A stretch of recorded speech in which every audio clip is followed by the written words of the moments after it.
warahmatullahi wabarakatuh.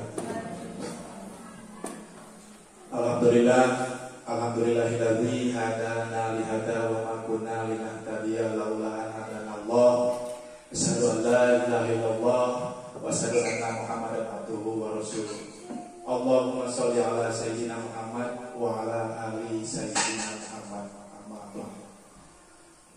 Yang terhormat Bapak Kepala SDN 4 Karangsari, yang saya hormati Bapak dan Ibu guru beserta staf di seluruh SDN 4 Karangsari. Pertama-tama mari kita panjatkan puji dan syukur kehadirat Allah Subhanahu wa taala, yang mana atas berkat rahmat Allah, alhamdulillah pada saat hari ini kita dapat berkumpul dalam acara diseminasi budaya positif, khusus bagi saya untuk melaksanakan berbagi pengalaman, berbagi praktik baik terkait tugas dari calon guru penggerak angkatan 11 modul 1.4. Tidak lupa sholawat beserta salam mari kita curahkan kepada junjungan kita yakni Habibana wa Nabiyana Kanjeng Nabi Muhammad sallallahu alaihi wasallam, pada keluarganya, pada sahabat tabi'in dan tabi'in, dan semoga kita semua mendapat syafaat Rasulullah nanti di yaumul jazaa wal hisab. Amin ya Allah ya rabbal alamin. Amin. Bapak dan Ibu guru hebat, sebelumnya saya mohon maaf yang sebesar-besarnya karena pada hari ini dengan acara diseminasi ini waktu Bapak dan Ibu terganggu dengan terlaksananya kegiatan ini. Sekali lagi saya mohon maaf, dan mungkin kegiatan hari ini sebetulnya bukan berarti saya untuk menggurui Bapak dan Ibu semua. Di sini kita bersama-sama untuk bertukar pikiran, bercurah pendapat terkait budaya positif yang telah kita laksanakan di sekolah ataupun rencana yang akan kita lakukan ke depannya seperti apa. Oleh karena itu sekali lagi saya secara pribadi mohon maaf yang setinggi-tingginya atas waktu dan tempat yang telah digunakan pada saat ini. Selanjutnya sebelum acara ini dimulai terkait diseminasi ini, saya persilahkan kepada Bapak Kepala Sekolah untuk menyampaikan sambutan terkait acara ini. Oleh karena itu, pada Bapak Jabat, waktu dan tempat dipersilahkan.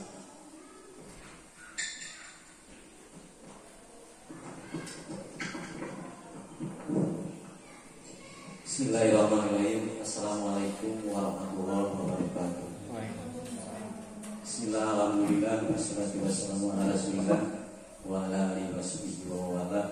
Asyhadu an la ilaha illallah wahdahu la syarika lah wa asyhadu anna Muhammadan abduhu wa rasuluh. Rabbi shrahli sadri wa yassir li amri wahlul 'uqdatam min lisani yafqahu qawli. Amin. Pertama-tama marilah kita panjatkan puji syukur kehadirat Allah Subhanahu wa taala, yang mana alhamdulillah dalam kesempatan ini telah menakdirkan kepada kita semua dapat berkumpul dalam rangka kegiatan dari salah seorang guru, calon guru penggerak. Oleh karena itu mudah-mudahan selamanya ada dalam lindungan Allah Subhanahu wa taala. Amin ya Allah ya Rabbal alamin. Salawat dan salam selamanya semoga tercurahkan kepada junjungan alam Nabi Muhammad sallallahu alaihi wasallam, kepada keluarganya, kepada sahabatnya, kepada panitia, sampai kepada kita semuanya. Amin ya Allah.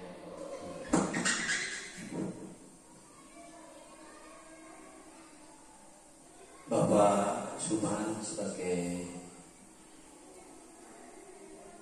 calon guru penggerak yang saya hormati, juga para dewan guru yang saya hormati, alhamdulillah dalam kesempatan ini kita dapat berjumpa dan berkumpul di tempat ini dalam rangka kegiatan dari calon guru penggerak, yaitu mengenai diseminasi budaya positif.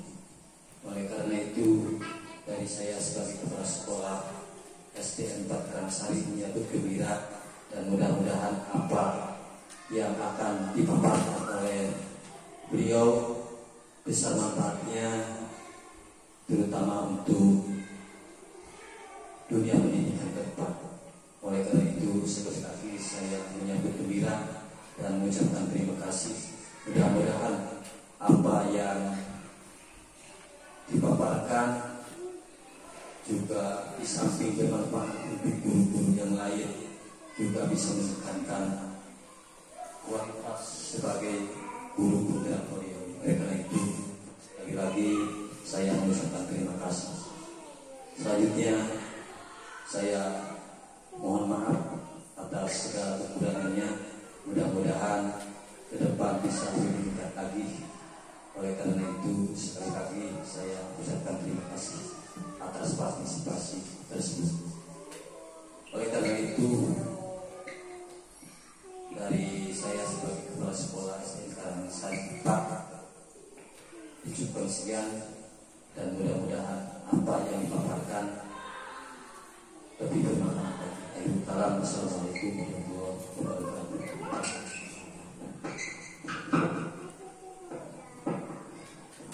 Waalaikumsalam warahmatullahi wabarakatuh. Terima kasih kepada Bapak Kepala Sekolah yang telah menyampaikan sambutan terkait acara ini. Agar tidak menyita waktu, mari kita mulai kegiatan ini dengan kita sama-sama berdoa terlebih dahulu dengan mengucapkan basmalah bersama-sama. Bismillahirrahmanirrahim. Untuk selanjutnya, Bapak dan Ibu guru, di dalam mengikuti kegiatan ini, langkah baiknya kita membuat kesepakatan acara ini terlebih dahulu. Kenapa? Karena biasanya di dalam kegiatan itu harus terjadi kesepakatan agar acara ini terselenggara dengan baik, kondusif, dan efektif. Yang pertama, setelah kita tadi sebelum ini berbincang terkait dan kebiasaan acara yang telah kita laksanakan, biasanya itu di dalam kesepakatan yang kita bangun itu yang kita saling menghargai di antara peserta acara ini, terutama ketika ada kesalahpahaman ataupun beda pendapat itu manusiawi, hal yang biasa, dan pada nantinya diharapkan itu menjadi tambahan ilmu bagi kita semua. Untuk itu, ketika rekan-rekan kita ada yang berbicara ataupun mau bertanya, kita persilahkan saling bergiliran. Itu yang pertama. Yang kedua, menjadi pendengar atau peserta yang tertib, yang baik. Agar apa? Agar terlaksananya kegiatan ini ilmu dapat terserap dengan baik dan efektif juga. Yang selanjutnya, kita biasa boleh izin ke toilet. Jika ada yang mau ke toilet, bisa izin untuk pergi dulu ke toilet. Setelah itu boleh makan dan minum yang ada di meja, dan selanjutnya boleh pulang makan makanan ringan. Itu mungkin kesepakatan yang biasa kita buat. Untuk selanjutnya ada tambahan terkait kesepakatan acara ini. Mau ditambah atau udah cukup? Cukup. Ya, terima kasih. Lanjut. Nah, Bapak dan Ibu guru hebat, di dalam kegiatan diseminasi pada siang hari ini ada 7 hal pokok yang akan kita pelajari, yang akan kita diskusikan bersama-sama. Yang pertama, perubahan paradigma belajar. Selanjutnya, disiplin positif, motivasi perilaku manusia, keyakinan sekolah atau keyakinan kelas, kebutuhan dasar manusia, posisi kontrol restitusi, dan yang terakhir segitiga restitusi. Itu mungkin 7 inti materi yang akan kita bahas pada kali ini. Oke, selanjutnya, Bapak dan Ibu guru, sebelum kita mengawali proses pembelajaran, alangkah baiknya mulai hari ini kita mindset kita rubah terlebih dahulu dengan apa? Dengan kita mengetahui bahwa bahwa pembelajaran dengan paradigma baru. Artinya apa? Artinya kita sebagai guru tidak boleh berada di titik yang merasa nyaman. Kita harus terus berusaha untuk mengembangkan diri sesuai dengan kemajuan zaman. Dalam hal ini kemajuan teknologi pendidikan. Oleh karena itu pembelajaran dan paradigma baru diharapkan guru dapat merancang berdasarkan prinsip-prinsip pembelajaran yang terdiferensiasi. Itu mungkin yang perlu digarisbawahi di dalam pembelajaran paradigma baru ini, terutama di dalam kelas, bahwa guru ini harus mampu membuat program pembelajaran dengan metode berdiferensiasi atau model berdiferensiasi. Siapa yang sudah tahu di sini bagaimana sistem pembelajaran dengan menggunakan pendekatan atau model pembelajaran berdiferensiasi? Apakah ada yang mau menyampaikan terkait pembelajaran berdiferensiasi? Ibu mungkin? Nah, oke, selanjutnya jika tidak ada, apa sih yang dimaksud dengan pembelajaran berdiferensiasi itu? Terkait dengan pembelajaran paradigma baru, bahwa pembelajaran berdiferensiasi itu bahwa guru harus mampu melaksanakan proses pembelajaran yang mengakomodasi seluruh kebutuhan dari perkembangan peserta didik. Jadi ketika dalam kita membuat proses pembelajaran itu tidak boleh kita memaksakan kehendak. Semua karakteristik peserta didik yang berbeda-beda kita satukan dengan model pembelajaran yang kita paksakan. Itu tidak dianjurkan dalam pembelajaran paradigma baru pada hari ini. Karena apa? Menurut Ki Hajar Dewantara, guru yang ideal itu apa? Guru yang seperti petani. Mengapa guru yang seperti petani? Karena guru itu harus mampu memupuk, memelihara, mentransfer ilmu terhadap seluruh peserta didik sesuai dengan kebutuhan peserta didik. Jadi disitulah kita melaksanakan program pembelajaran dengan berdiferensiasi. Ketika di kelas kita, ya udahlah ini mah sekarang diskusi, gitu ya.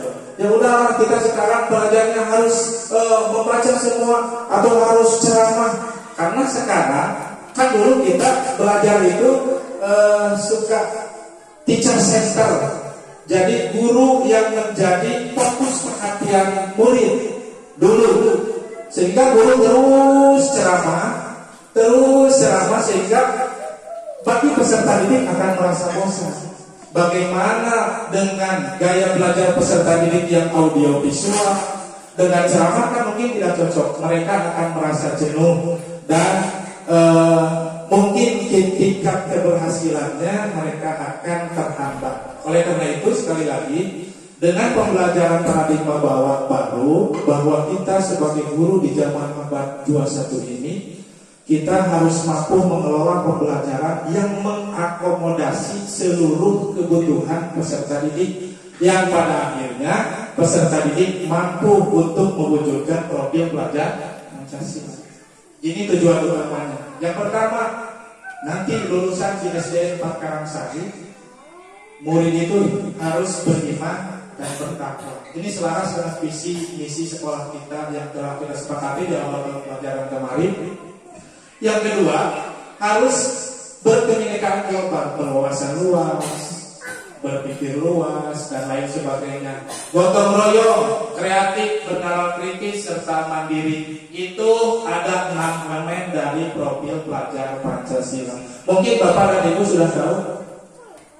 Coba kita sama-sama nyanyikan. Kita sama-sama nyanyikan profil pelajar Pancasila. 1, 2, 3. Pelajar Pancasila beriman dan bertakwa pada Tuhan Yang Esa dan berakhlak mulia. Berkebinekaan global, gotong royong mandiri, kreatif dan bernalar kritis. Terima kasih.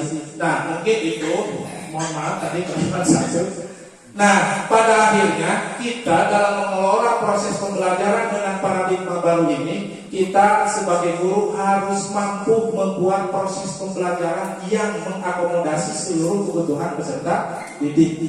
Kan kita yakin peserta didik lahir dari keluarga yang berbeda, dari pola asuh yang berbeda, minat belajar yang berbeda, tingkat kecepatan menangkap informasi yang berbeda. Oleh karena itu kita harus mampu mewujudkan peserta didik menjadi pembelajaran yang sesuai kebutuhannya. Itu mungkin pembelajaran sejelas dengan pembelajaran paradigma baru. Selanjutnya, nah terkait dengan budaya positif hari ini, masih banyak sekali miskonsepsi tentang pola pikir kita, tentang penerapan disiplin itu sendiri.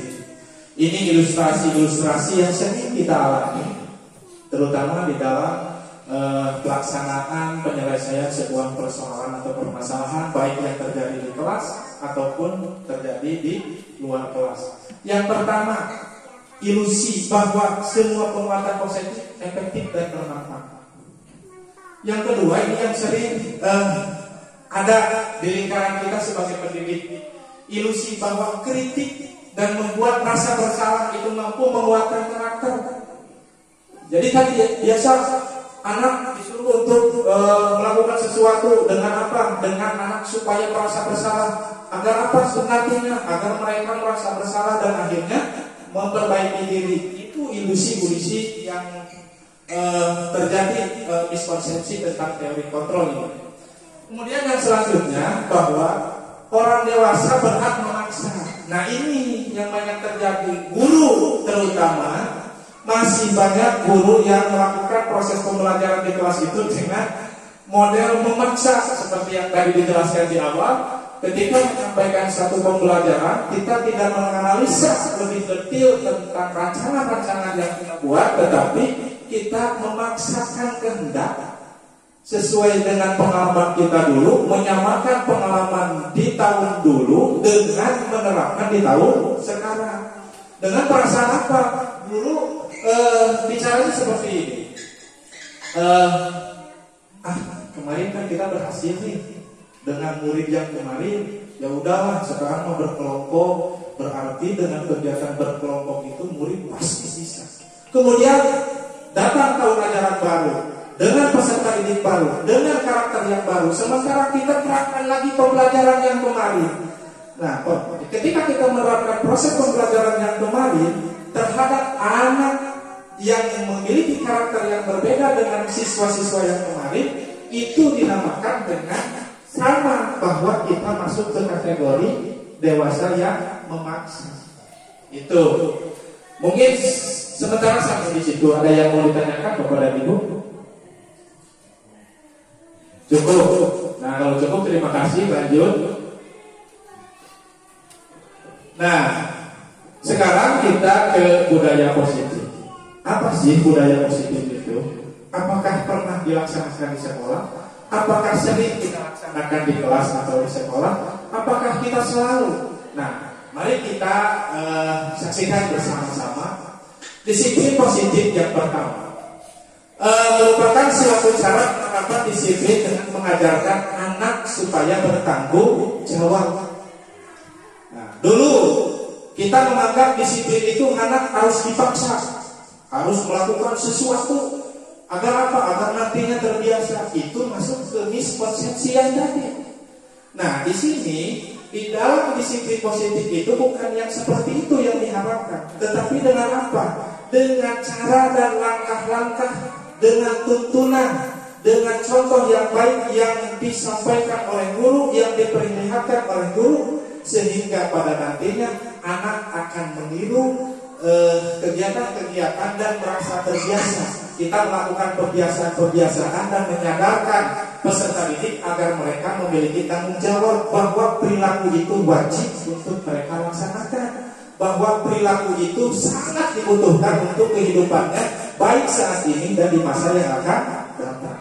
Itu yang pertama. Kemudian yang kedua, disiplin lebih ke arah disiplin diri seperti yang tadi, bukan berdasarkan pengaruh dari luar. Contoh, kita menyuruh beres-beres terhadap siswa kita dengan imbalan. Siapa yang lebih bersih dikasih hadiah 100.000. Anak semua serempak beres-beres sehingga pada hari itu sekolah beres. Apakah itu baik untuk dilaksanakan? Apakah itu baik ibu bapak untuk dilaksanakan? Untuk saat itu memang baik, tetapi itu sifatnya jangka pendek, tidak akan membekas di dalam diri anak-anak. Karena apa? Karena mereka merubah posisi perilakunya ke perilaku disiplin, melaksanakan tugas sesuai dengan yang diperintahkan, bukan berdasarkan kesadaran dirinya, bukan berdasarkan bahwa itu penting untuk dia lakukan, tapi berdasarkan faktor eksternal. Jadi berdasarkan pengaruh luar. Karena apa? Tadi dikasih ini hadiah. Kan kita sering pada anak-anak kita, sebetulnya disiplin positif baiknya bukan hanya dilaksanakan di sekolah, tetapi di dalam kehidupan keluarga juga, di dalam kehidupan masyarakat juga. Ini sangat penting sekali dilakukan di dalam kehidupan sehari-hari. Terutama kita sebagai pendidik diharapkan bisa melaksanakan di kelas kita masing-masing, umumnya di lingkungan sekolah kita. Yang diharapkan dari penerapan disiplin ini, kita lakukan tuntunan, kita lakukan pembiasaan dengan tidak memaksa, dengan memberikan penjelasan-penjelasan yang dapat dipahami dan dapat dirasakan oleh peserta didik, sehingga mereka berpikir, mereka sadar bahwa perilaku itu, kegiatan itu sangat harus mereka laksanakan untuk kebaikan dirinya sendiri dan untuk kebaikan orang lain. Itu pada nantinya, ketika diharapkan nanti ketika anak-anak lulus terjun di dunia masyarakat masing-masing, mereka akan menjadi pribadi-pribadi yang dapat mampu membawa dirinya ke arah yang lebih baik. Coba kalau kita melakukan disiplin dengan paksaan, apa yang akan terjadi? Mereka akan menjadi pembangkang, mereka akan menjadi pendendam. Kenapa? Karena mereka lakukan bukan berdasarkan kesadaran diri, tapi berdasarkan ketakutan atau ancaman. Nah, yang diharapkan itu adalah disiplin diri dapat membuat murid memahami dan menyadari berdasarkan motivasi intrinsik. Apa itu motivasi intrinsik? Motivasi yang lahir dari perasaan dan lahir dari dirinya sendiri, bukan dari faktor luar, bukan akibat paksaan, bukan akibat pujian. Kan kita sering di anak-anak di sini, agar mereka melaksanakan sesuatu, kita lakukan pujian. Nah, coba nih kerjakan. Contoh, Namila karena tubuhnya sangat kekar dan sehat, boleh nggak bantu ibu untuk mengangkat meja? Boleh bu, boleh bu. Mereka laksanakan itu bukan berdasarkan kesadaran diri, tetapi dengan berdasarkan pujian. Apalagi yang tidak diharapkan itu apa? Anak melakukan sesuatu itu berdasarkan hukuman. Salah satu contoh, jika tidak mengerjakan PR, maka besok anak harus berdiri 1 jam di depan kelas. Anak itu pasti akan melaksanakan tugas, tetapi tidak akan berdampak jangka panjang. Itu akan berdampak jangka pendek. Mereka akan terbiasa nantinya melakukan itu berdasarkan paksaan. Salah satu contoh apa? Ketika ada guru, mereka beres-beres. Ketika guru tidak ada, mereka langsung keluar. Kenapa itu? Karena mereka takut jika tidak melaksanakan dan tidak merasa dirinya sadar bahwa kebersihan itu sangat berharga bagi dirinya. Itu yang diharapkan dari penerapan disiplin masing-masing. Seperti yang kita laksanakan di sekolah. Kita kan sering laksanakan budaya apa di sekolah? Yang biasa kita laksanakan pagi-pagi ketika kita datang ke sekolah dan kita berdiri di kelas masing-masing, kemudian anak datang dari rumahnya masing-masing menuju sekolah. Mereka akan langsung menghampiri gurunya dengan mengucapkan salam. Mereka mengucapkan salam, ulurkan tangan sambil bersalaman dengan kita. Itu budaya yang baik. Kenapa? Karena mereka itu akan terbiasa melakukan itu, menghargai sesama, menghargai orang yang lebih tua, akan saling menyayangi. Dan pada akhirnya ketika lulus dari sekolah ini diharapkan mereka menjadi pribadi-pribadi yang lebih baik.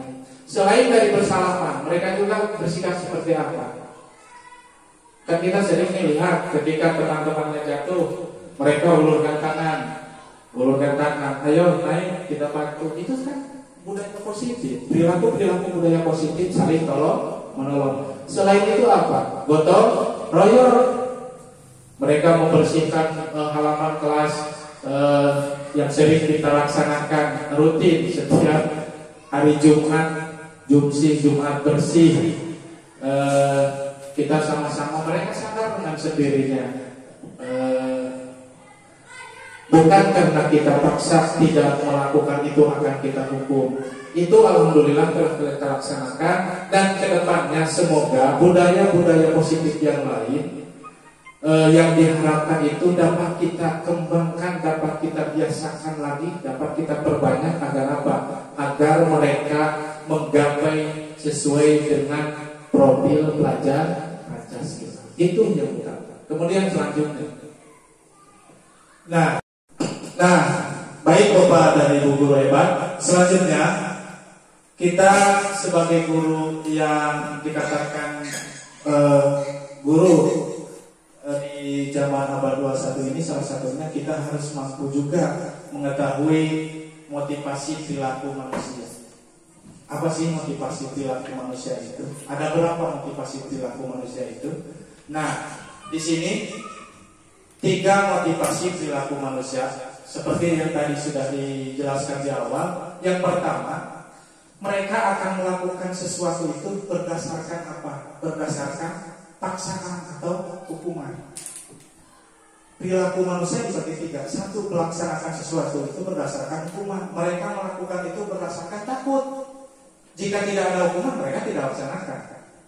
Jadi itu yang sangat buruk, yang tidak bisa dianjurkan untuk dilaksanakan. Itu justru harus dihindari. Sebelumnya.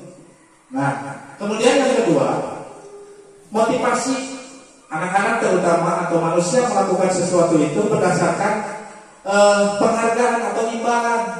Seperti yang tadi diilustrasikan, mereka melaksanakan sesuatu itu karena apa? Karena ada nilai yang mereka akan dapat. Mau melaksanakan meeting, buruhnya sebarang kan gitu.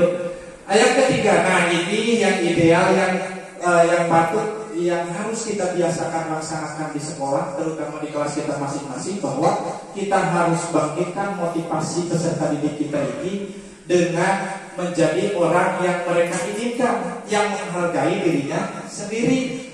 Kenapa? Karena nantinya mereka akan terbiasa melakukan sesuatu itu berdasarkan keyakinan diri bahwa yang dilakukan itu adalah akan berdampak baik bagi dirinya dan baik pula bagi orang lain. Kan pasti ketika kita melakukan hal yang baik pasti membawa dampak yang baik bagi lingkungan. Itu yang diharapkan. Baik Bapak dan Ibu guru, untuk selanjutnya konsep disiplin dengan identitas gagal itu, kenapa ini harus kita hindari? Karena apa? Karena jika kita laksanakan konsep disiplin dengan 2 atau hukuman ataupun penghargaan, ini akan sifatnya sementara, tidak akan bersifat jangka panjang. Jika mereka melakukan pun, mereka akan melakukannya dengan cara terpaksa. Yang paling sering dilakukan, walaupun kelihatannya sangat baik, mereka lakukan dengan penghargaan, tetapi apa dampak yang akan terjadi? Itu tidak efektif. Kenapa? Karena jika tidak dikasih imbalan, pasti mereka tidak mau. Yang kedua, akan menimbulkan iri di antara sesama. Kok itu mah dikasih imbalan, kenapa saya tidak? Saya mah tidak akan melakukan hal itu. Karena apa? Karena kemarin juga saya tidak kebagian. Jadi pembiasaan itu dikategorikan dengan pembiasaan atau penerapan disiplin dengan kategori identitas yang gagal. Kenapa? Karena sifatnya sementara, bukan bersifat jangka panjang. Yang diharapkan itu adalah selanjutnya dengan identitas yang sukses. Nah, ini dua pembiasaan penerapan disiplin dengan kategori identitas yang sukses. Tetapi yang paling ideal itu dengan melakukan kegiatan restitusi. Melakukan pembiasaan pada anak untuk merubah diri secara kesadaran diri, seperti yang tadi disampaikan di awal.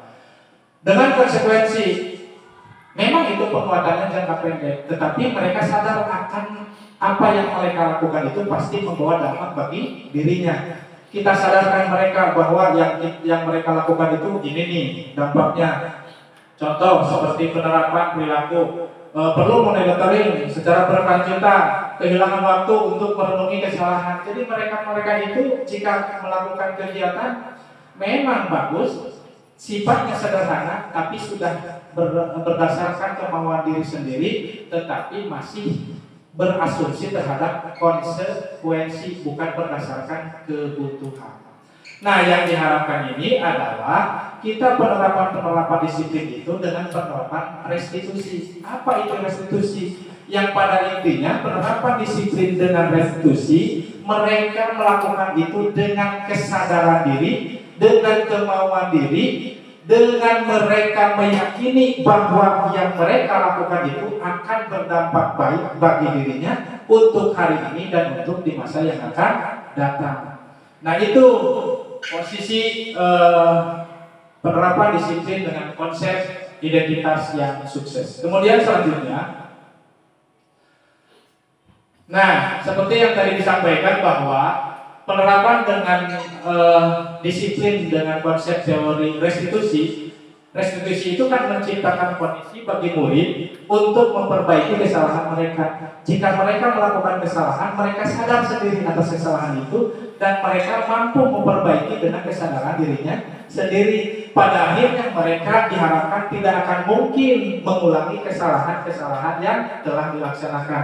Kalau kata bahasa Sunda, kalau kita di Sunda, tidak boleh terjerumus ke dalam lubang yang sama. Nah, dengan penerapan restitusi ini diharapkan seperti itu. Mereka memahami, mereka sadar apa yang mereka lakukan, bahwa itu kebutuhan untuk dirinya, untuk kebaikan dirinya, sehingga mereka akan selalu berbuat sesuai dengan yang diharapkan, yaitu mengacu terhadap profil pelajar Pancasila. Nah, ciri-ciri restitusi itu bukan untuk menebus kesalahan, tetapi belajar dari kesalahan. Jadi melakukan sesuatu itu bukan untuk menebus yang kemarin, tapi kemarin dijadikan pelajaran dan nantinya tidak akan melaksanakan kembali. Memperbaiki hubungan, merubah pola pikir, memperbaiki dirinya supaya apa? Dirinya tidak akan melakukan hal-hal yang berdampak buruk bagi diri, terutama bagi orang lain. Nah, selanjutnya, oke, ini restitusi itu yang utama adalah fokus pada solusi, bukan membicarakan kelemahan, bukan membicarakan negatif dan lain sebagainya. Fokus pada solusi. Setelah mereka tahu apa yang mereka laksanakan itu salah, mereka berpikir dan mencari solusi untuk memperbaiki kesalahan itu. Agar apa? Agar mereka tidak akan mengulangi kesalahan itu di masa yang akan datang. Kemudian yang selanjutnya, nah, ini perbedaan. Ada 3 perbedaan: hukuman, konsekuensi, dan restitusi. Kita sekarang refleksi pada diri kita masing-masing. Kita sebagai guru sampai saat ini lebih sering di mana sih? Coba perhatikan di depan. Kita lebih sering di mana sih? Lebih sering di sebagai penghukum atau kita lebih berada di sering memberikan konsekuensi, ataupun kita bertindak sebagai mengarahkan sebagai restitusi? Nah, alhamdulillah di sini tidak pernah terjadi kejadian yang luar biasa. Secara otomatis itu bagian dari kesuksesan kita masing-masing. Itu bagian dari kesuksesan kita sebagai pendidik. Alhamdulillah anak-anak kita sampai saat ini dapat memperbaiki dirinya, walaupun memang masih ada anak-anak yang belum sepenuhnya mengarah ke perilaku dengan bertindak sebagai restitusi itu sendiri. Kemudian yang selanjutnya, Nah, setelah tadi disampaikan, apa sih yang harus kita lakukan? Langkah pertama dalam melaksanakan disiplin itu agar mereka meyakini terhadap perilaku yang mereka lakukan itu baik. Ketika di kelas ataupun di sekolah, yang pertama itu kita harus buat dulu keyakinan kelas. Bukan peraturan kelas, tapi keyakinan kelas. Apa sih keyakinan kelas itu? Di dalam melakukan keyakinan kelas, guru berperan dalam mewujudkan keyakinan kelas itu sendiri adalah untuk memfasilitasi terjadinya kesepakatan. Ketika kita masuk di tahun ajaran baru, mau dibawa kemana proses pembelajaran kita 1 tahun ke depan?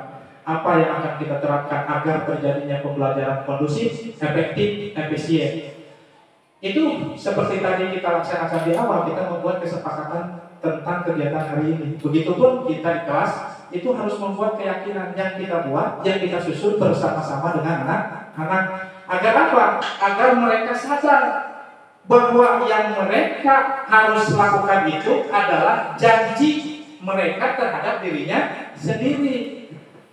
Nantinya bukan berdasarkan paksaan mereka melakukan itu, tapi berdasarkan keyakinan diri, berdasarkan kesadaran diri. Beda halnya dengan kita langsung pampang di meja, langsung pampang di pintu.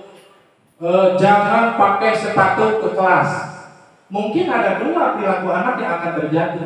Yang pertama, anak akan merasa sadar, oh tidak boleh pakai sepatu ke kelas karena akan menimbulkan kotor, mengakibatkan kotor. Ada lagi anak-anak yang mungkin mereka tidak memakai sepatu ke kelas itu akibat paksaan. Paksaan apa?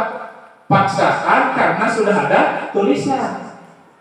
Nah, mulai dari hari ini kita biasakan peraturan-peraturan atau kesepakatan-kesepakatan yang ada di kelas itu kita buat bersama-sama dengan anak. Agar apa? Agar mereka sadar, mereka tahu, dan nantinya mereka merasa tanggung jawab terhadap apa yang telah disepakati. Itu mungkin intinya dari keyakinan kelas. Selanjutnya, nah ini tahapan dalam membuat keyakinan kelas. Kita kan semua sudah membuat keyakinan kelas. Nah, ini mungkin tahapan umum. Yang pertama yang dilakukan adalah meminta siswa untuk menuliskan keyakinan yang mereka ingin ajukan. Kemudian tempel di kertas, ditempel di depan dalam kertas plano, bergantian, secara bergantian mereka tempel. Kemudian yang langkah selanjutnya bahas apa keyakinan-keyakinan apa yang mereka akan sampaikan itu, yang telah disampaikan itu kita sepakati. Kemudian buat pilih yang dipampang itu dari hasil pembahasan yang telah disepakati oleh bersama di dalam satu kelas itu. Kemudian mengubah nantinya setelah membuat keyakinan kelas, kita ubah menjadi kalimat yang positif. Karena kan seringkali di dalam membuat keyakinan kelas itu anak-anak banyak yang menyampaikan contoh. Salah satunya, bagaimana anak-anak tentang keyakinan kelas yang akan kita buat? Anak-anak menjawab seperti ini, jangan buang sampah sembarangan, begitu.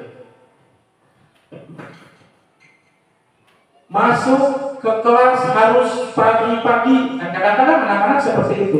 Itu kalimat-kalimat yang belum efektif, yang belum positif. Kita lupa seperti yang tadi.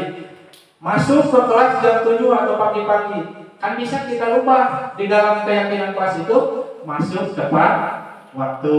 Nah, itu positif, simple, bermakna. Kemudian jangan buang sampah sembarangan. Kan bisa kita rubah, buanglah sampah pada tempatnya. Hal-hal yang seperti itu maksud dari poin nomor 4 menjadi kalimat positif itu. Kan anak-anak tulis di depan, terus kita pilih. Nah, tulisan anak-anak itu kan mungkin belum positif. Nah, kita sepakati untuk dijadikan kalimat-kalimat yang positif. Setelah menjadi kalimat positif, baru kita sepakati. Setelah kita sepakati, kita pampang di dalam kelas, itu menjadi acuan untuk pelaksanaan kegiatan keyakinan kelas yang telah disepakati. Ini salah satu contoh pembuatan keyakinan kelas. Seperti itu contohnya. Seperti tadi, apa itu? Tidak boleh buang sampah sembarangan. Nah, kelima efektifnya buanglah sampah pada tempatnya. Itu mungkin. Nanti kan bisa kita dapat buat tilu tabel. Tampak seperti dan tidak tampak seperti. Anak-anak supaya merasa. Anak-anak supaya merasa saya nampak seperti apa dan saya tidak seperti itu. Anak-anak supaya merasa. Akhirnya apa? Akhirnya mereka sadar.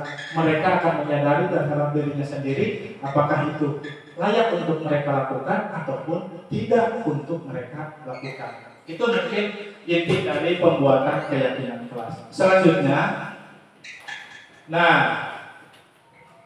setelah kita selesai untuk membahas tentang keyakinan kelas, kita sebagai guru juga diharapkan mampu untuk mengetahui 5 kebutuhan dasar dari manusia.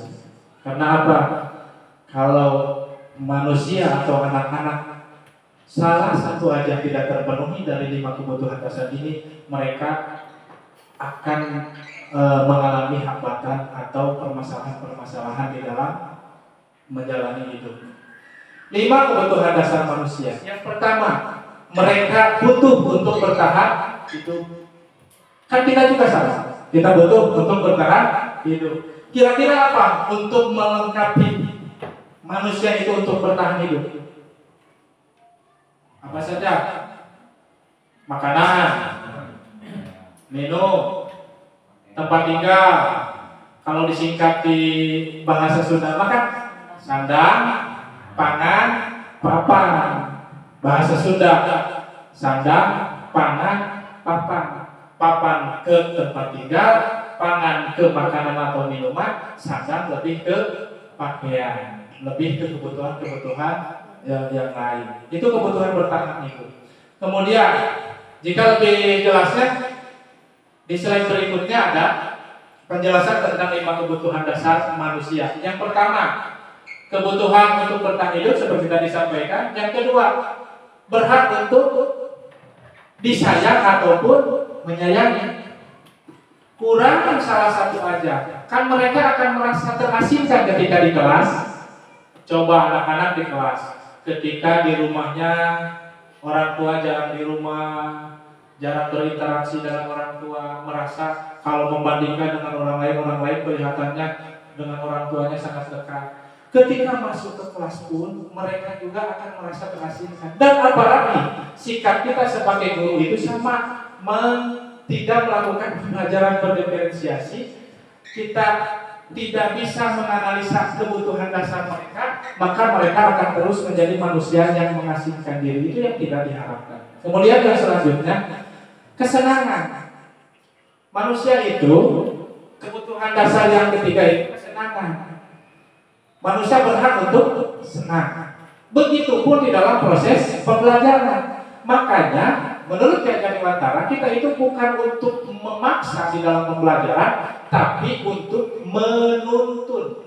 menuntun segala kodrat yang ada pada diri anak, sehingga mereka menjadi pribadi yang bahagia sesuai dengan kodrat dirinya, kodrat alam, kodrat zaman. Nah, makanya kita dalam membuat rancangan pembelajaran itu harus menyenangkan. Agar apa?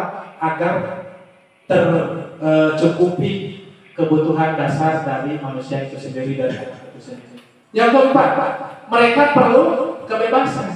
Ini juga perlu. Makanya proses pembelajaran dengan berdiferensiasi itu yang pertama adalah memberikan kebebasan kepada anak-anak kita untuk memilih. Mau model seperti apa nih kamu belajarnya? Kamu suka seperti apa nih? Di dalam satu program pembelajaran dengan cara yang berbeda sesuai dengan kebutuhan peserta didik, sehingga mereka akan merasa bahwa belajar ini menyenangkan. Karena apa? Mereka diberikan kebebasan untuk memilih dan membuat pilihan. Itu. Kemudian yang terakhir, kekuasaan atau power. Mereka diberikan kekuatan untuk mencapai sesuatu, menjadi kompeten, terampil. Otomatis ketika kebutuhan dasar dari 1, 2, 3, dan 4 tercukupi, insya Allah mereka akan mencapai kekuasaan mencukupi kebutuhan dasar yang kelima. Sementara sampai di sini, ada yang mau ditanyakan kepada Ibu? Jika tidak ada, cukup lanjut. Nah, ini terkait dengan kita sebagai guru.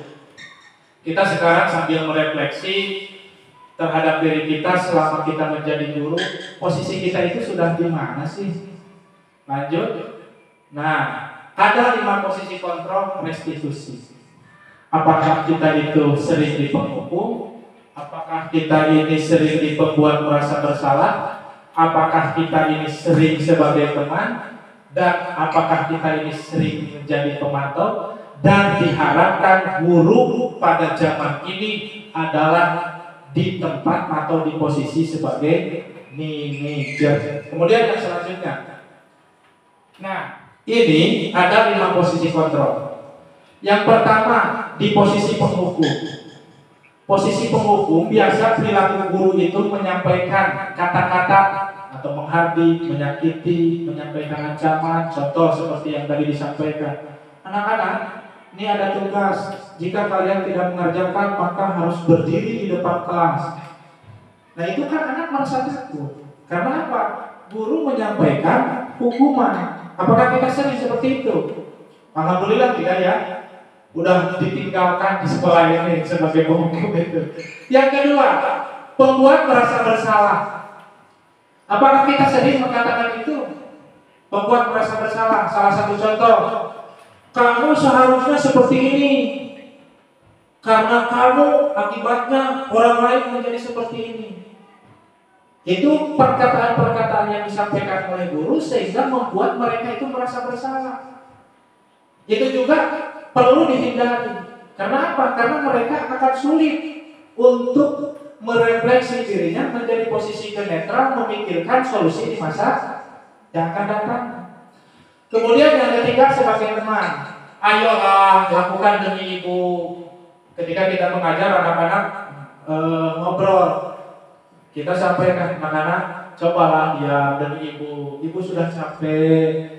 Coba kalian turuti, ayo. Nah itu posisi kita itu sebagai teman. Ini sudah menjadi posisi yang lumayan, tapi tetap masih dalam identitas berhasilnya di level bawah. Kalau penghukum dan pembuat bersalah itu, kita posisi guru itu sebagai posisi dalam identitas gagal. Maka jika 2 posisi identitas gagal itu masih ada dalam diri kita, mulai hari ini kita hindari, mulai beranjak dari sebagai teman, sebagai pemantau. Kalau sebagai pemantau kan lebih ke apa peraturannya anak-anak, bagaimana apa yang kita lakukan. Apalagi yang terakhir yang paling ideal itu adalah kita harus mampu menjadi guru yang posisi kita sebagai manajer dengan melaksanakan semua tahapan menyelesaikan sebuah persoalan itu dengan langkah-langkah nanti ada di langkah-langkah segitiga restitusi. Biasa yang disampaikan oleh guru sebagai manajer itu adalah langkah-langkah mencari solusi, bukan mencari siapa yang salah. Nah, di antara kelima posisi kontrol itu, sebaiknya guru itu berada di posisi manajer. Kenapa harus di posisi manajer? Guru dapat berbuat sesuatu bersama murid, mempersilahkan murid untuk bertanggung jawab, dan mendukung murid untuk menemukan solusi. Jadi murid yang akan terus berinteraksi, murid yang akan terus bereksplorasi, menemukan permasalahan-permasalahan dan menemukan solusi terkait permasalahan yang dilakukannya. Pada nantinya itu akan membekas menjadi pengalaman hidup dan perubahannya itu akan kontinu dibawa ke masa yang akan datang. Itu dari 5 posisi kontrol yang patut untuk dilaksanakan oleh seorang guru. Jikapun memang masih sulit posisi kita sebagai manajer, lah minimal sekarang menjadi pemantau. Kadang-kadang bisa aja menjadi teman. Kan tergantung posisi atau kondisi yang sedang kita alaminya juga. Tapi diharapkan setelah hari ini kita sebagai guru itu harus mampu berada di level atau di posisi guru sebagai manajer, yaitu menyelesaikan masalah dalam menuntut untuk menemukan solusi. Kemudian selanjutnya Nah, dari 5 posisi kontrol yang tadi, yang paling ideal kan menjadi manajer.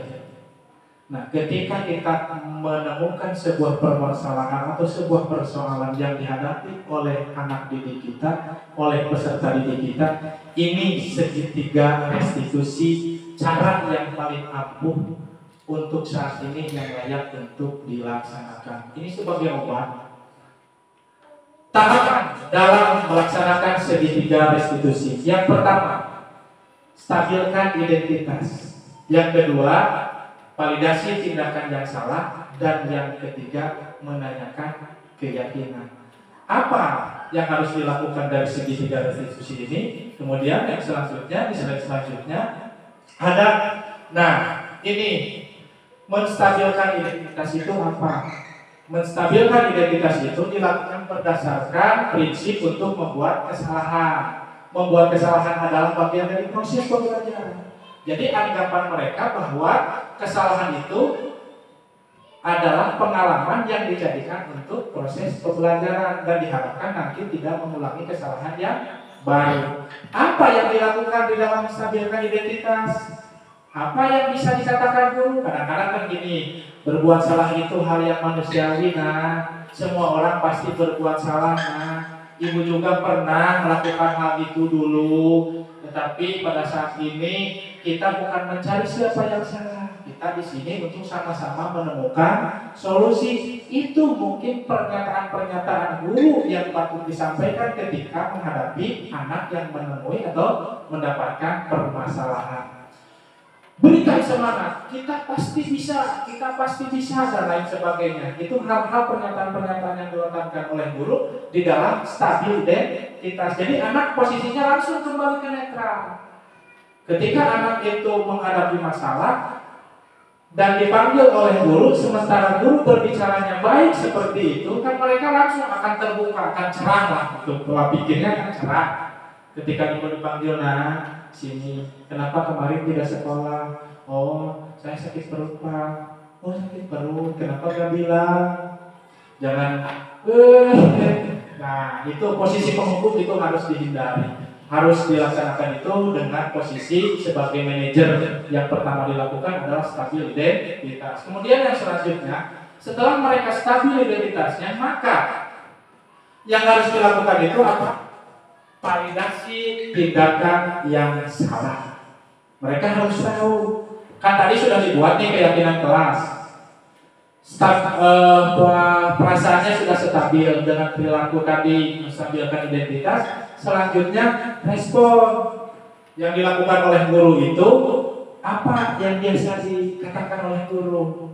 Kamu pasti punya alasan melakukan itu.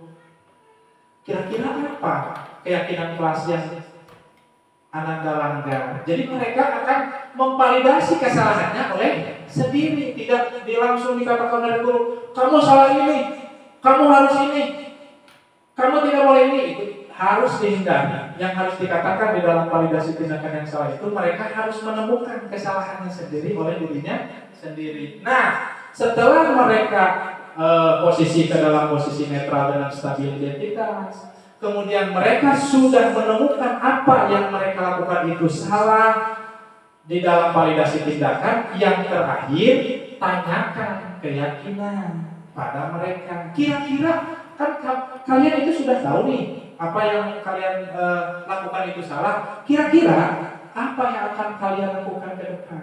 Jadi mereka menemukan solusi sendiri. Kita sebagai fasilitator.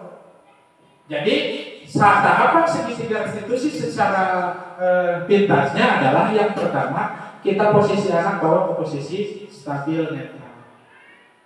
Tidak boleh merasa bersalah, apalagi mereka merasa dihukum, tersakiti. Langsung bawa ke posisi stabil. Kemudian setelah stabil identitasnya, mereka harus temukan permasalahan atau kesalahan apa yang telah mereka buat. Ketika mereka tahu permasalahan atau kesalahan apa yang telah mereka buat, yang terakhir, tanyakan keyakinan apa yang akan kalian lakukan, nilai-nilai apa yang telah kita sepakati, kelas yang ideal itu seperti apa sih, apa yang mungkin bisa membantu Ananda supaya nanti tidak terjadi hal itu lagi. Nah, ini sementara sampai di sini terlebih dahulu. Kira-kira mungkin dari Bapak dan Ibu ada yang mau ditanyakan atau pengalaman di kelas dalam melaksanakan restitusi itu sendiri. Ada? Mau curah pendapat, curah pikiran? Kan kadang-kadang ada yang bertanya seperti ini. Gimana sih kita sudah melakukan nih langkah-langkah segitiga restitusi? Kan ini obat. Mungkin nggak anak itu akan tidak mengulangi lagi?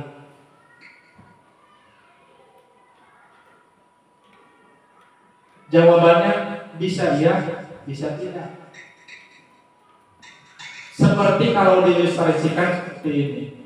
Ketika kita konsultasi ke dokter, kita datang nih ke dokter. Yang satu sakitnya sakit panas, yang satu tipes. Yang panas mungkin satu kali diobati oleh dokter tidak kembali lagi, udah sembuh. Karena apa? Tingkat sakitnya di level biasa.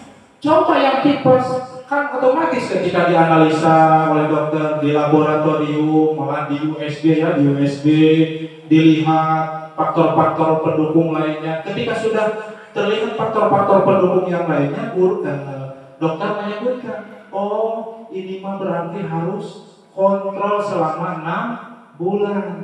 Nah, dokter juga di dalam kegiatan sehari-hari penanganan terhadap pasien itu berbeda-beda tergantung sakit tingkat berat atau tidaknya sakit. Nah, ini juga, ini kan obat yang manjur. Segitiga restitusi ini obat yang manjur yang dilaksanakan, yang bisa dilakukan oleh seorang guru pada khususnya terhadap anak. Tetapi memang tingkat keberhasilannya nanti diukur oleh permasalahan yang mereka hadapi. Mungkin bisa saja satu kali kegiatan segitiga restitusi ini anak akan langsung kembali ke posisi dan tidak mengulanginya lagi, dan mungkin saja mereka akan dilakukan beberapa kali segitiga restitusi. Dan pada akhirnya kita sebagai guru itu jangan bosan-bosan untuk melakukan hal-hal yang baik. Kita harus menjadi guru yang mau bergerak, tidak boleh menjadi guru yang monoton, yang merasa puas di posisi sekarang, harus mau berubah ke arah yang lebih baik. Apalagi hal-hal yang baik ini, memang ini pengalaman saya belum seberapa di modul 1.4 ini, tetapi ketika saya pelajari dari modul 1.1, 2, 1.3 dan 1.4 di disiplin positif ini, saya meyakini secara pribadi jika memang kita mampu menjadi guru yang mau menuntun segala kodrat anak, yang mau melakukan proses pembelajaran secara berdiferensiasi, mengakomodasi segala kebutuhan anak di dalam melaksanakan program pembelajaran, dan menyikapi semua persoalan-persoalan dengan posisi kita sebagai manajer, dan pelaksanaan permasalahan dengan melaksanakan langkah-langkah segitiga restitusi ini, insya Allah kita akan menjadi guru yang dikatakan guru yang di posisi sebagai guru yang sukses, bukan sebagai identitas gagal. Itu mungkin sementara yang bisa saya sampaikan di dalam kegiatan hari ini. Mudah-mudahan kegiatan hari ini dapat bermanfaat khusus bagi kita semua, khususnya bagi saya sendiri. Selanjutnya siapa yang mau bertanya, kita buka sesi pertanyaan terkait kegiatan hari ini, ataupun bisa curah pendapat, curah pengalaman, berbagi pengalaman terkait pelaksanaan yang tadi, yang 7 dimensi tadi. Apakah kita itu berada di posisi kontrol yang mana? Apakah kita ini mau melaksanakan atau sering melaksanakan membimbing anak menemukan masalah itu dari posisi apa? Sebagai pemantau kah, sebagai penghukum kah, sebagai manajer kah, atau sebagai yang lain? Jika ada, silakan Bapak dan Ibu, ada yang mau menyampaikan atau mau bertanya terkait kegiatan hari ini?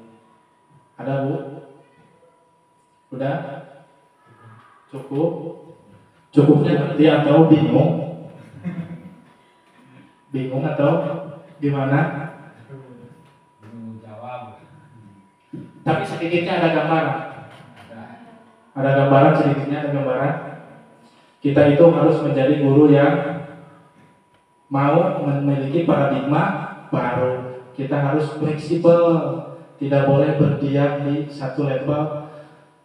Sekarang ada program-program pemerintah yang baik, udah mau tergerak, mau nih jadi calon guru penggerak, kita daftar udah jadi calon guru penggerak, kan bergerak sekarang, bergerak kita berubah, yang tadinya seperti ini kita berubah dengan pengalaman pengetahuan yang baru. Nanti setelah bergerak, kita harus mampu menggerakkan orang lain. Jika saya di sini melaksanakan hal ini, Bapak dan Ibu semua berniat mulai dari sekarang, pengen ini menjadi guru penggerak, berarti kan sudah ada menggerakkan perasaan dari Bapak dan Ibu semua untuk bergerak ke arah yang lebih maju di dalam proses pembelajaran, terutama diri kita sebagai guru. Itu mungkin dari kegiatan disiplin positif. Apakah tadi yang disampaikan itu sudah kita laksanakan semua di kelas? Sebagian sudah. Apakah kegiatan yang tadi kita lebih di posisi pemantau sebagai teman atau sebagai manajer? Di posisi pemantau. Nah, untuk meningkatkan menjadi posisi manajer itu, entahlah mungkin kekurangan dalam diri pribadi ataupun ada faktor dari lingkungan, susah untuk diterapkan. Iya. Nah, terima kasih Bu. Tapi mulai hari ini gimana?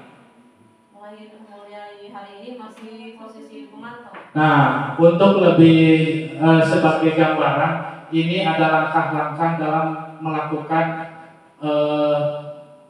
menyikapi atau menemukan solusi terkait permasalahan posisi kita sebagai manajer. Di itu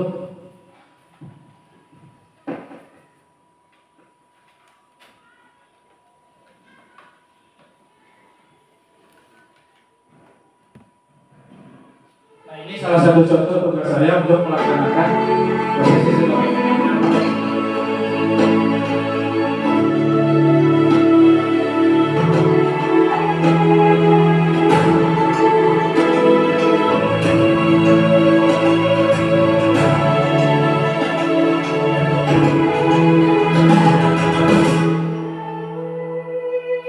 Ayo memilih apa yang kau suka.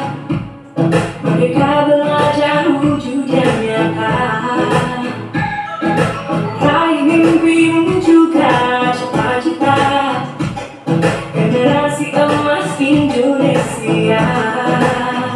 Kau belajar Pancasila. Tanamkan di dalam dada. Profil pelajar Pancasila. Cerdas berkarakter itu kita.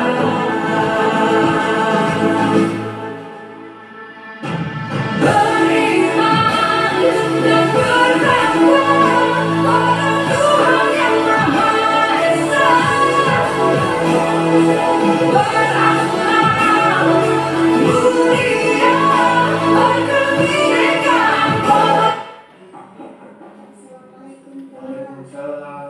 Kamila, silakan masuk. Silakan duduk. Bagaimana kabarnya Nabila hari ini? Baik, alhamdulillah. Gimana udah sarapan? Sudah. Nabila, apakah Nabila tahu kenapa Nabila bisa dipanggil manusia? Tahu? Oh tahu. Coba kalau tahu Nabila jelaskan apa? Kemarin saya tidak masuk kelas. Oh bagus, betul Nabila. Kenapa Nabila dipanggil sama guru di sini? Kemarin kan Nabila tidak masuk kelas ya. Kalau begitu bisa kan Nabila jelaskan kenapa Nabila bisa tidak masuk kelas kemarin? Kemarin saya ingin BAB dan perut saya terasa sakit. Gitu. Kenapa gak mereka di sini kan di sekolahan? Saya mohon maaf Pak, saya takut sampai perutnya lebih parah lagi. Takut. Jadi Nabila takut kemarin sakit perutnya lebih parah gitu. Iya Pak. Oh ya udah, gak apa-apa.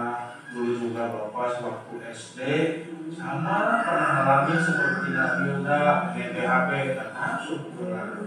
Tetapi pada saat ini kita bukan untuk mencari siapa yang salah ya, tapi kita sama-sama cari solusi tentang masalah yang terhadap oleh Nabila pada hari ini. Kalau gitu, apakah Nabila masih ingat tentang keyakinan kelas kita? Masih Pak. Bagus, kalau masih coba apakah Nabila itu melanggar keyakinan kelas apa? Disiplin waktu Pak. Oh bagus, betul sekali Nabila itu sudah melanggar keyakinan kelas, yaitu disiplin waktu ya, dan selalu minta izin ketika mau keluar kelas ataupun tidak bisa masuk sekolah seperti kemarin Nabila. Nah kalau Nabila sudah tahu tentang apa yang telah Nabila langgar tentang keyakinan kelas kita, kira-kira apa yang akan Nabila lakukan? Saya akan selalu meminta izin ketika keluar kelas Pak. Oh gitu. Jadi Nabila yang akan dilakukan Nabila itu akan selalu minta izin ketika mau keluar kelas ataupun tidak masuk kelas. Iya Pak. Baik. Kira-kira kapan Nabila akan melakukan itu? Mulai hari ini Pak. Mulai hari ini. Bagus.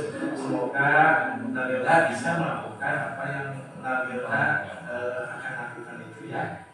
Ya baik, kalau begitu terima kasih, mohon maaf Bapak dalam ganggu waktunya, dan sekarang Nabila boleh kembali ke kelas untuk melaksanakan aktivitas hari ini ya. Ya, silakan.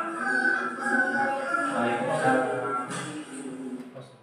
Assalamualaikum warahmatullahi wabarakatuh. Nah itu salah satu contoh penanganan sebuah persoalan yang dilakukan oleh guru beserta peserta didik dalam posisi kita itu sebagai manajer. Apakah kita sering melaksanakan kegiatan itu dengan posisi kita sebagai manajer?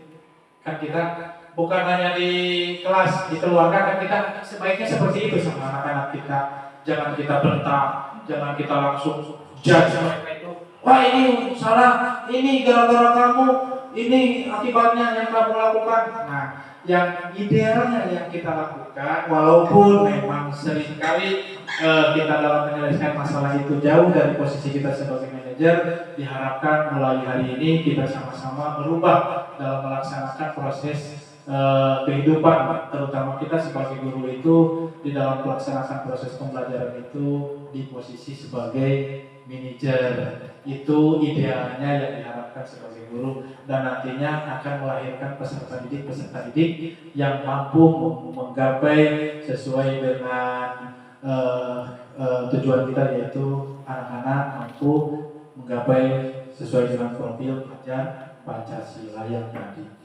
Mungkin terima kasih, tapi sebelumnya saya mau minta refleksi salah satu dari ibu atau dari kepala sekolah atau dari bapak guru, refleksi dari kegiatan hari ini. Apa sih refleksi dari kegiatan ini? Apa yang didapat atau perasaan dari ibu, dari bapak? Mohon untuk disampaikan. Ini menjadi pembelajaran dan masukan khusus bagi diri saya sendiri dan umumnya bagi kita semua. Silakan jika ada yang mau menyampaikan refleksi terkait kegiatan hari ini. Ibu barangkali. Ibu refleksi.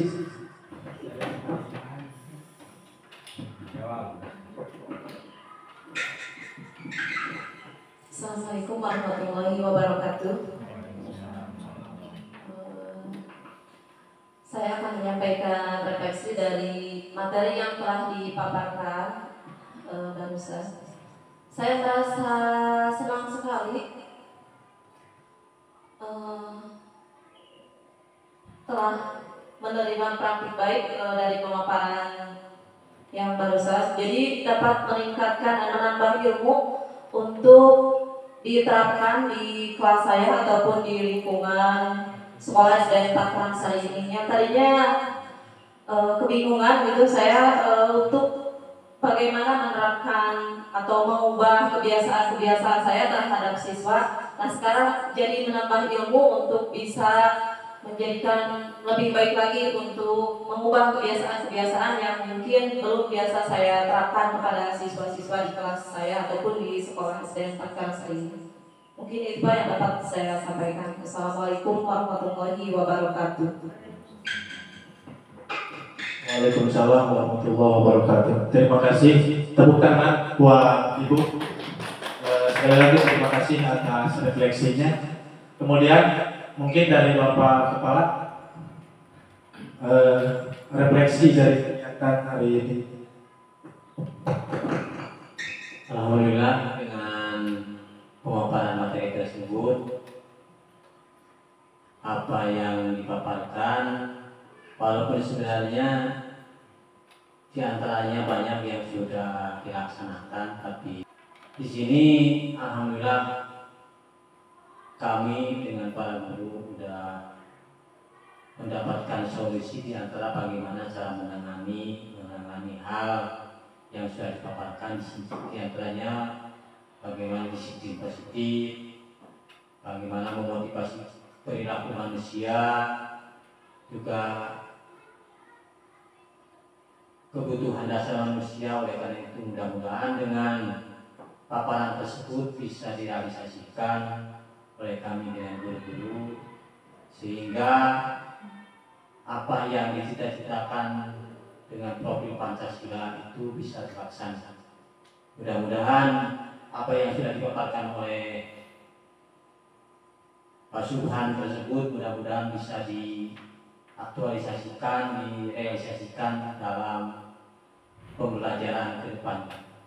Oleh karena itu mudah-mudahan ke depannya masih banyak guru-guru yang termotivasi untuk menjadi guru penggerak. Terima kasih. Assalamualaikum warahmatullahi wabarakatuh. Waalaikumsalam warahmatullahi wabarakatuh. Barangkali ada tambahan dari Bapak? Cukup. Terima kasih sekali lagi. Mungkin kegiatan diseminasi pada hari ini alhamdulillah telah selesai kita laksanakan, dan sekali lagi saya atas nama pribadi terkait penyelenggaraan ini kurang memuaskan, sekali lagi mohon maaf.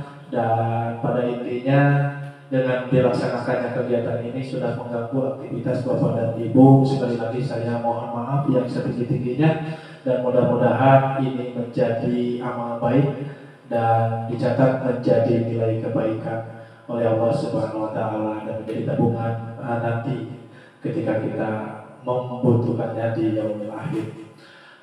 Sekali lagi saya mohon maaf, dan kita nyatakan kegiatan hari ini selesai. Kita tutup kegiatan ini dengan bacaan hamdalah bersama-sama.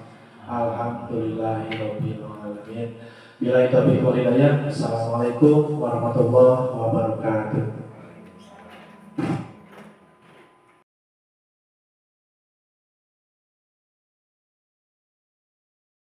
Tempel.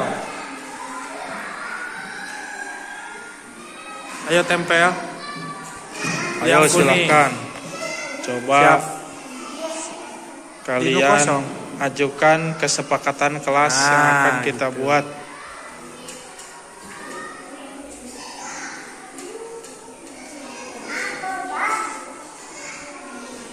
Udah sok, tempel.